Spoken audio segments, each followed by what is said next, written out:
Très chers téléspectateurs, bien-aimés frères et sœurs, que Dieu vous bénisse richement. Nous sommes encore là, très connectés, d'emblée, massivement. Vous nous suivez partout dans le monde, en Europe, aux États-Unis, en Afrique, au Congo, dans toutes les 26 provinces. Nous sommes la chaîne du message, la Révélation TV. Très heureux aujourd'hui, nous avons reçu un serviteur de Dieu au grand renom. Voilà, je l'appelle Seth Samoja qui est sur notre plateau et qui va essayer un peu d'échanger avec nous. C'est un sujet que vous allez découvrir très bientôt. Seth, que Dieu vous bénisse. Dieu vous bénisse, frère Isaac. Amen. Je suis très heureux de vous voir sur notre plateau. Quelles sont vos impressions par rapport au plateau chrétien, la Révélation TV? Nous sommes là pour encourager cette œuvre qui a commencé. Oui, Vous savez, la parole de Dieu doit se répandre partout et nous devons utiliser tous les moyens possibles. Et moi, je trouve que Révélation TV est aussi un moyen qui va permettre à ce que la parole de Dieu puisse atteindre beaucoup de gens. Ceux qui sont toujours au travail, ils suivent toujours leur téléphone, ils sont connectés sur YouTube. Révélation va permettre que tous ces gens puissent au moins écouter quelque chose de la part de Dieu. C'est-à-dire Révélation TV, c'est quelque chose de bien et nous encourageons cela. merci beaucoup. Merci beaucoup. Nous nous sentons vraiment encouragés. Surtout des très belles impressions du serviteur de Dieu, Seth Samoja. Mais toutefois, avant de commencer, qui est Seth Samoja? Voilà, c'est une question qui paraît facile, mais je suis un frère en Christ d'abord. Oui, C'est le plus grand titre qui existe parce que la parole nous dit que le plus grand titre, c'est d'être un chrétien. oui, Je suis un chrétien, je crois en Dieu, notre Père, et je crois aussi en son prophète, qui envoie le temps de la fin. oui. Donc, cette Samoja, c'est un croyant du message du temps de la fin. Et par la grâce de Dieu, je suis aussi ministre de l'évangile. Il a plu au Seigneur de m'appeler aussi, être parmi ceux-là qui vont porter ce message dans les coins et les coins, selon ce qu'il va placer dans notre cœur. Donc, nous sommes juste un fils de Dieu qui essaie de faire sa part pour l'avancement du royaume de Dieu. Vraiment, que Dieu vous bénisse richement. Vous avez suivi Seth Samoja. Seth Samoja est marié? Oui, oui, il est nouvellement marié. Nouvellement marié. Ouais. Voilà, c'est une bonne chose. Seth Samoja nouvellement marié. En tout cas, je vois que l'émission va jouer. Voilà, nous sommes en train juste de nous poser une question. Et c'est autour de cette question que notre émission va porter. Euh, pourquoi, pourquoi beaucoup de chrétiens aujourd'hui trouvent si difficile de mener une vie chrétienne? C'est déjà un problème dans notre société.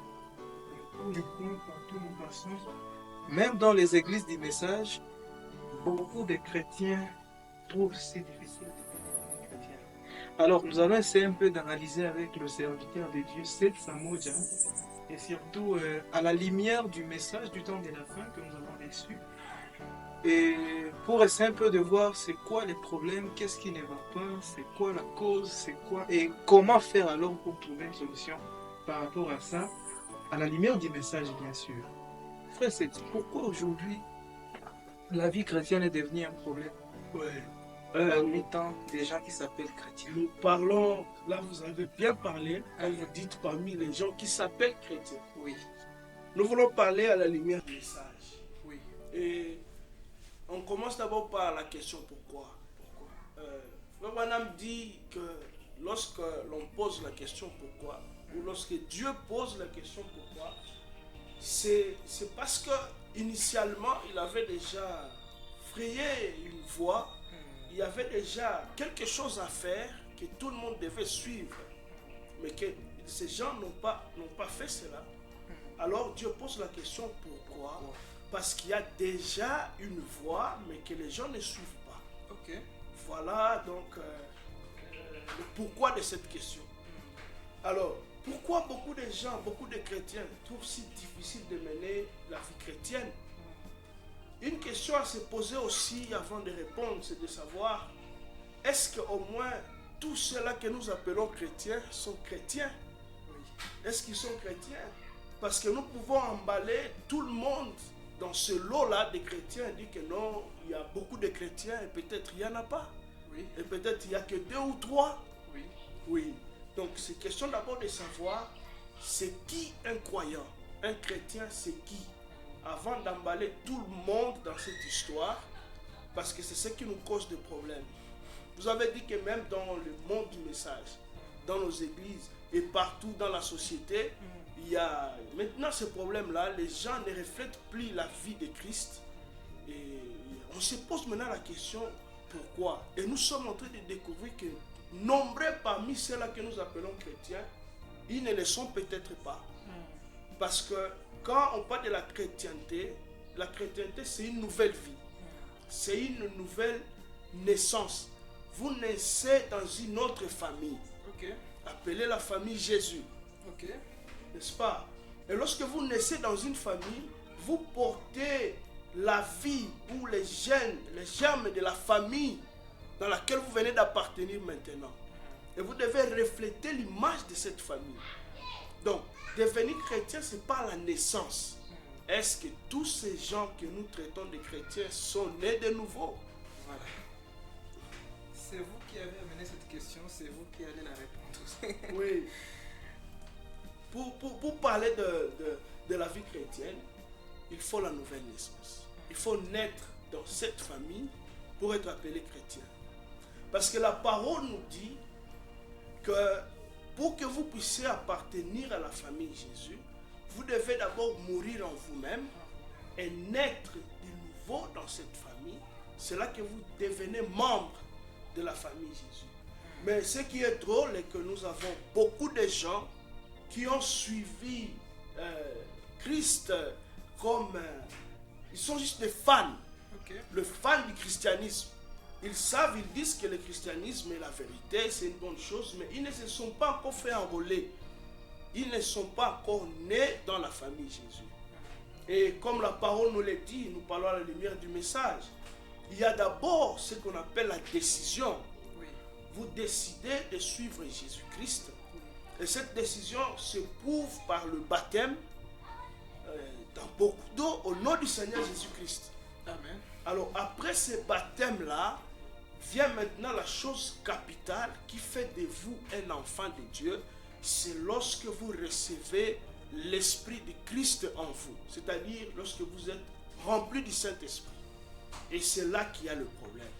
Beaucoup de chrétiens, et soi-disant chrétiens, ils sont juste des suiveurs de la parole, mais ils n'ont pas encore reçu l'Esprit de Christ qui fait d'eux d'ailleurs de véritables chrétiens. Donc c'est ça, parmi les problèmes qui gangrènent la société chrétienne aujourd'hui, il y a le fait de ne pas naître de nouveau. Ouais. Alors si je comprends bien la question, c'est d'abord un sujet que le prophète a prêché. Ouais. Si nous essayons un peu d'analyser la question, c'est pourquoi beaucoup de chrétiens trouvent si difficile de mener la vie chrétienne. Donc, d'abord, au départ, ils sont chrétiens qui ont du mal à mener la vie chrétienne. Comment pouvez-vous nous éclairer un peu? Un chrétien qui a du mal par rapport à la question. Par rapport à cette question, nous pouvons revenir un peu dans le message. Oui. Ce que Frère Branham dit dans la même prédication, pourquoi beaucoup de chrétiens trouvent c'est difficile. Oui. Dans une prédication prêchée le 3 mars 57. Je vais lire le paragraphe 4 pour que nous puissions comprendre en fait le contexte. Oui. Frère Branham dit, je pense que ce sera, ça me semble-t-il un sujet vraiment vital cet après-midi. Pourquoi ça te semble être tout le temps sur le toit et d'autres semblent avoir des hauts et des bas tout le temps? Ok. Vous voyez? Là, il parle des chrétiens en général. Donc cette question, pourquoi beaucoup de chrétiens, ça parle des chrétiens en général. Mais frère Branham commence maintenant à détailler, à expliquer. Parmi ces chrétiens-là, il y a deux catégories. Oui. Il y a ceux-là qui semblent être tout le temps sous le toit. Pour dire qu'il y a certains qui mènent quand même une bonne vie. Une bonne vie. Et d'autres qui semblent avoir les hauts et les bas. Voilà maintenant les genres de chrétiens-là qui trouvent difficile à mener cette bonne vie. Donc, dans la question pourquoi beaucoup de chrétiens, il y a d'abord les chrétiens en général. Maintenant, nous entrons maintenant à profondeur pour découvrir pourquoi ces gens n'arrivent pas à mener une bonne vie.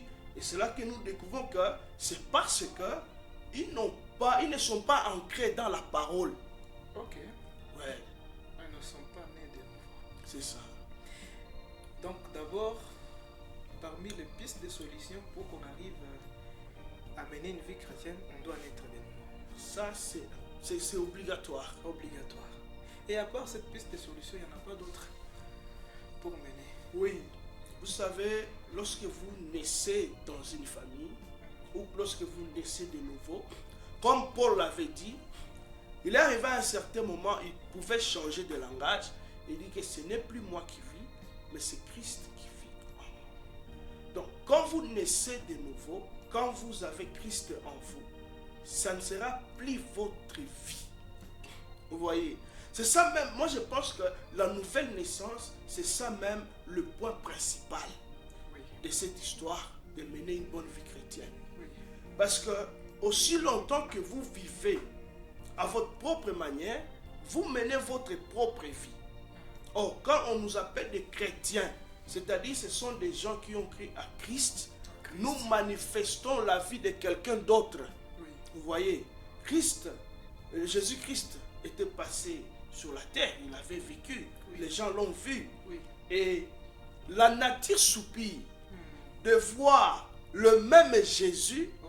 se manifester encore aujourd'hui. Et ça, c'est au travers des croyants. Ceux qui se sont dit qu'ils ont suivi Christ, ils doivent reproduire la vie de ce Jésus que les gens ont vu à Galilée. Vous voyez? Donc, il ne s'agit pas de notre vie, mais nous reflétons la vie de quelqu'un d'autre. Et pourtant, on ne va pas refléter sa vie si lui-même n'habite pas en nous. Et la parole nous dit que personne ne peut vivre la vie chrétienne de lui-même. Il faut que Dieu lui-même puisse vivre sa propre vie en toi. Et c'est par le canal de la nouvelle naissance, c'est lorsque vous êtes rempli du Saint-Esprit. Ok. Et comment faire pour arriver alors à la nouvelle naissance? Pour arriver à la nouvelle naissance, Comment le processus? le processus, c'est ça. On venait même de le dire. Ah. Nous venons de parler d'abord la décision. Oui. Vous écoutez la parole Oui. et que quand cette parole entre dans votre cœur, vous vous décidez de ne plus vivre pour vous-même, Oui. mais de suivre Jésus. De suivre Jésus. Quand vous vous décidez, il y a maintenant un processus où je veux dire, il y a des ordonnances, il y a des choses que vous devez accomplir. Vous devez passer par le baptême. Les eaux du baptême qui signifie vous mourrez et vous ressuscitez avec Christ. Avec Christ. Vous voyez? Et quand vous mourrez, puis vous ressuscitez, c'est-à-dire que ce n'est plus la même personne. Il y a une personne qui vient de rester dans les eaux de baptême et une nouvelle vie vient d'entrer. Vous ressuscitez étant une autre personne. Ok. Et alors, après ce baptême, la parole nous a promis qu'après après le baptême au nom de Jésus-Christ, il y a le don du Saint-Esprit Oui. que Dieu donne à tout homme qui a accepté de le suivre. Là, nous sommes dans Actes chapitre 2. Vous recevez le don du Saint-Esprit. Et ce don-là du Saint-Esprit, c'est ça même la bataille des croyants. Ça devait être la question qui préoccupe tout chrétien après son baptême. Il doit chercher maintenant ce qu'on appelle l'expérience personnelle avec Dieu. Avec Dieu. Vous voyez, il doit maintenant chercher à recevoir le baptême du Saint-Esprit et à monter encore plus haut jusqu'à l'adoption. Ok. Je crois que Même nos téléspectateurs témoignent qu'ils sont déjà bénis Gloire à Dieu. par l'homme de Dieu, Seth Samoja. Nous sommes en train d'étudier vraiment pourquoi beaucoup de chrétiens aujourd'hui ont du mal à vivre la vie chrétienne. Pourquoi? Et je pense que nous sommes en train d'avoir des réponses par rapport à ces sujets. Alors, est-ce qu'il peut y avoir des chrétiens, ou je peux dire des hommes, qui ont même 10 ans, 15 à 20 ans, dans les églises du message sans être? Oui. Oui. Il y a même l'exemple dans la Bible. Oui. Il y a des gens qui ont fait même 40 ans. Eh, 40 ans. sans naître de nouveau. Vous voyez, il y a Philippe. Il y a aussi... il y a beaucoup de gens qui pensaient travailler pour Dieu. Ils étaient même sacrificateurs. Mais ils ne connaissaient pas encore Dieu. Ils n'étaient pas encore nés de nouveau. Et c'est là que, quand on a dit à cet homme qu'il devait naître de nouveau, il a dit, mais moi, à mon âge, comment est-ce que je dois naître? Je vais retourner dans les seins de ma mère. Comment est-ce possible? Il a dit, non, il ne s'agit pas de ça. Il s'agit d'une conversion totale et complète. Donc, le grand problème, c'est que les gens pensent qu'être membre d'une église ou appartenir à une certaine communauté, cela fait de vous membre du corps du Christ ou un candidat favorable pour aller au ciel. Non. Appartenir à une église, à une communauté, c'est une chose. Oui. Et être appelé fils de Dieu ou appartenir à la grande famille Jésus, c'est aussi une autre chose. Oui. Et beaucoup de gens sont seulement dans des églises, ils sont dans des communautés, et d'autres sont même, on peut aller loin pour dire, ils sont prédicateurs comme moi, ils sont ministres de l'évangile, ils sont diacres, ils sont choristes, et pourtant ils ne sont pas encore membres du corps du Christ. Donc, est-ce que la nouvelle naissance se mesure par rapport aux actes qu'on pose? La nouvelle naissance. Une chose que moi je sais, comme la Bible nous le dit dans Galates chapitre 5, il y a des fruits que l'esprit doit produire. Vous voyez, lorsque vous portez l'esprit de Dieu, c'est là, c'est comme si c'est une arbre qu'on vient de planter. Et ça doit se faire accompagner par des fruits. Et si vous avez l'esprit du malin, il y aura aussi des œuvres de la chair qui vont vous accompagner. C'est-à-dire, on peut voir, oui, on peut voir au travers de fruits si c'est quel arbre qui est planté en vous. C'est ça. Donc le fruit, il y a l'amour, la patience, la tempérance, la douceur. Tout ça là, ce sont les fruits de l'esprit. Merci beaucoup, merci beaucoup. Que Dieu vous bénisse, en tout cas, que Dieu vous bénisse. Et bon, nous avons compris, Alors, juste quelque chose. Par rapport aux chrétiens qui ont passé beaucoup d'années dans les églises, sans pour autant la nouvelle naissance, si je peux le dire. Quelqu'un qui fait 15 à 20 ans dans l'église du message, mais qui n'a pas encore régénéré. Quel conseil tu peux donner au pasteur? De les chasser ou bien de les conserver toujours dans l'église? J'aimerais dire quelque chose. Il faut aussi manipuler la parole, manipuler l'évangile, prêcher la parole à l'ancienne mode. Parce qu'aujourd'hui, si on peut avoir même beaucoup d'intrigues dans nos églises, beaucoup de ramassis, si je peux le dire, Oui. c'est parce qu'il y a aussi une faiblesse à la chair. Oui. Aujourd'hui, nous commençons à prêcher que des évangiles sociaux. Oui. Nous voulons montrer à tout le monde qu'il est déjà dedans, Oui. pendant qu'il y a un processus. Oui. Il y a un processus. Et Frère Branham dit que l'Église a besoin d'un baptême. Et l'Église n'a pas besoin de prédicateurs qui vont venir dorloter les gens aujourd'hui et venir juste étant déjà bien habillés, vous parler de vos parfums, de vos téléphones, vos tablettes. C'est ça. C'est ça le problème à la chair aujourd'hui. Or, la vie se transmet, ça vient de la chair jusqu'au bas. Ok. Il faut que celui qui manipule la parole, Frère Branham dit dans les eaux de séparation, il doit être quelqu'un qui a des mains propres. Ok. Vous voyez. D'abord, tout commence aussi à la chair. Parce que vous n'allez pas prêcher la pure parole, vous-même vous êtes souillé, et que cette parole puisse produire des effets. Dans la loi de l'électricité, il faut que les fils là qui vont conduire l'ampoule, vous voyez. Donc ça dépend aussi de quel genre de gens, quel genre de pasteurs, de prédicateurs nous avons aujourd'hui. Quel genre, ils transmettent quoi aux enfants de Dieu? Qu'est-ce qu'ils donnent comme sémence? C'est-à-dire quoi? Pour ceux qui sont dans des églises, ils ont fait longtemps. Vous avez dit ce que je peux dire au pasteur. Alors je vais lire une citation ici. Dans la même brochure,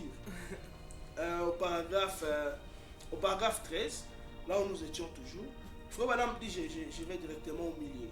Frère Branham dit, l'église a besoin du baptême. L'église n'a pas besoin d'un polissage, d'un meilleur érudit à la chair.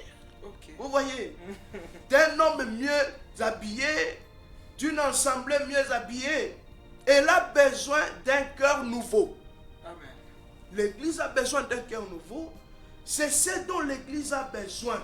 Elle a besoin du Saint-Esprit. Elle a besoin de cette grande onction qui change la vie des hommes et des femmes. Amen. Voilà la chose dont l'église a besoin. Pas des gens bien habillés. Je ne dis pas que bien habillés c'est mauvais, non. Mais avant de faire tout ça, rassurez-vous que vous êtes en harmonie. Rassurez-vous que vous amenez la pure parole, l'évangile à l'ancienne monde, si vous avez cette onction qui est capable de changer. Vous voyez, la parole dit que l'église a besoin de cette grande onction qui change la vie des hommes et des femmes.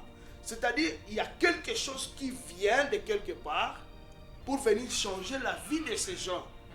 Et ceux qui manipulent cette onction, cette parole, ce sont les serviteurs de Dieu. Donc, ils ont un travail à faire. Ils ont aussi un rôle à jouer. Où je vais dire, nous avons un travail à faire. Où nous avons un rôle à jouer dans cette situation des chrétiens qui n'arrivent pas à mener une bonne vie chrétienne. Amen.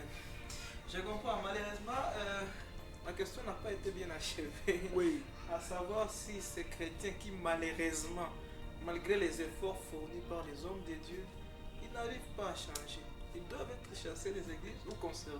Oui, malgré tout. C'est un point que je voulais oublier, mais nous sommes en train d'y aller. Oui. On ne va pas les chasser. Parce que là où il y a la vie, c'est en Christ. C'est un Christ. Si déjà nous les chassons, ils iront où? Ok. C'est que nous les livrons comme de bois au lion. Au lion. Vous voyez, Oui. ils doivent rester dans cette atmosphère. Parce que vous savez, la parole, dans la parole, il y a une puissance. Oui. Et une puissance de la transformation. Oui. Et vous savez que nous pouvons venir aujourd'hui à Christ. Nous pouvons venir à l'église. Mais chacun a le jour de sa visitation. Amen. Vous voyez, ça peut vous saisir aujourd'hui et vous changer. Mais après un temps, ça va me saisir aussi. Amen. Nous avons tous une histoire. Nous avons aussi des témoignages, Oui. l'expérience de notre vie. Là où nous sommes aujourd'hui, nous pouvons quand même dire qu'il y a un temps, Frère Branham parle d'une prédication intitulée « Dès ce moment-là », chaque croyant a aussi une prédication intitulée « Dès ce moment-là ». Oui, oui. Et c'est pourquoi j'aimerais lancer aussi un message à d'autres personnes. J'aimerais dire ceci. Tous ces gens que nous voyons et pensons qu'ils ne mènent pas une bonne vie chrétienne, écoutez, c'est peut-être parce qu'ils n'ont pas encore atteint leur sermon dès ce moment-là. Amen. Mais il y a aussi un jour Oui. qu'ils vont aussi prêcher cette prédication où, je vais dire, leur vie va changer et ils vont dire que dès ce moment-là, ma vie avait changé. Donc, il y a de l'espoir. La grâce coule. Amen. Ces chrétiens-là, on ne va pas les rejeter, mais on va les garder toujours sous cette chaleur. Et un jour, l'œuf finira par féconder. Amen, amen. Voilà, que Dieu soit béni et que Dieu vous bénisse richement, serviteurs de Dieu. 7 Samoja. Amen. Parmi les 5 ministères, vous êtes qui? Bon, c'est une question qui fait chanter beaucoup de prédicateurs. Oui. Et nous avons vu certains répondre en 2010 qu'ils sont tels. Et en 2020, ils ont changé. Encore. Mais je crois que quand Dieu appelle quelqu'un, il Oui. parle avec précision. Oui. Mais une chose aussi à ne pas oublier, il y a certaines choses que vous découvrez au fur et à mesure que vous êtes en service. Un service, voilà. Oui, c'est pourquoi je ne pécherai pas si je disais maintenant sur ce plateau que je me réserve de répondre à cette question pour ne pas changer. Pour ne pas changer 10 ans après. Mes avis 10 ans après que non, moi je suis tel, je suis prophète, mais Ben oui. je suis sûr de mon appel. Oui. Et j'ai quelques indices Oui. de ma place parmi les 5 ministères. Oui. Mais laissez-moi Pour le quand moment. même me réserver de ne pas dévoiler maintenant parce que nous apprenons encore. D'accord. C'était le frère Seth Samoja avec qui nous étions sur le plateau chrétien. La chaîne du message Révélation TV. Avec qui nous avons essayé un peu d'échanger sur vraiment une question très clé. Que Dieu vous bénisse. Amen, amen. Pourquoi beaucoup de gens aujourd'hui trouvent si difficile de mener la vie chrétienne? Frère, c'est pour clôturer alors, quel message, quel dernier message que nous pouvons appeler exhortation, interpellation, conseil que vous pouvez lancer aux téléspectateurs qui nous suivent maintenant et à tous les chrétiens du monde entier? Oui, le message est simple.